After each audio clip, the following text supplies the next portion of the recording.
నమస్తే అండి. నక్షదారికి 3 ఎకరాల మామిడి తోట అమ్మడానికి వచ్చిందండి.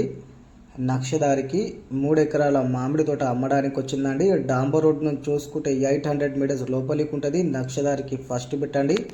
ప్రతి ఒక్క వెహికల్ మొత్తం సైడ్ వరకు వచ్చేస్తాయండి. ఎంత వాన పడ్డా కూడా మొత్తం సైడ్ వరకు వెహికల్స్ వచ్చేస్తాయండి. ఓకే, ఇంకా ఈ ప్రాపర్టీ వచ్చేసి కర్ణాటక స్టేట్ అండి, బిదర్ డిస్టిక్ అండి, హుమ్నాబాద్ తాలూకులో ఈ భూమి అమ్మడానికి వచ్చింది. జైరాబాద్ నుంచి చూసుకుంటే 50 కిలోమీటర్స్ అండి, హైదరాబాద్ నుంచి చూసుకుంటే 150 కిలోమీటర్స్ అండి, ముంబై హైవే నుంచి చూసుకుంటే ఓన్లీ 4 కిలోమీటర్స్ అండి. డాక్యుమెంట్స్ పరంగా చూసుకున్నా కూడా క్లియర్ ప్రాపర్టీ అండి, ఏ చిన్న ఇష్యూ కూడా లేదండి. మీరు ఇమీడియట్లీ రిజిస్ట్రేషన్ కావాలన్నా కూడా వెళ్ళిపోవచ్చండి. ఓకే, టోటల్ 3 ఎకర్స్ అండి. మార్కెట్లో వీళ్ళు 22 lakhs పర్ ఎకర్ చెప్తున్నారు, కానీ ఇచ్చేది మాత్రం 20 lakhs పర్ ఎకర్ ఫైనల్ అండి. 20 lakhs పర్ ఎకర్ ఫైనల్ అండి. ఓకే, క్లియర్ ప్రాపర్టీ అండి, చాలా నంబర్ 1 బిట్ అండి.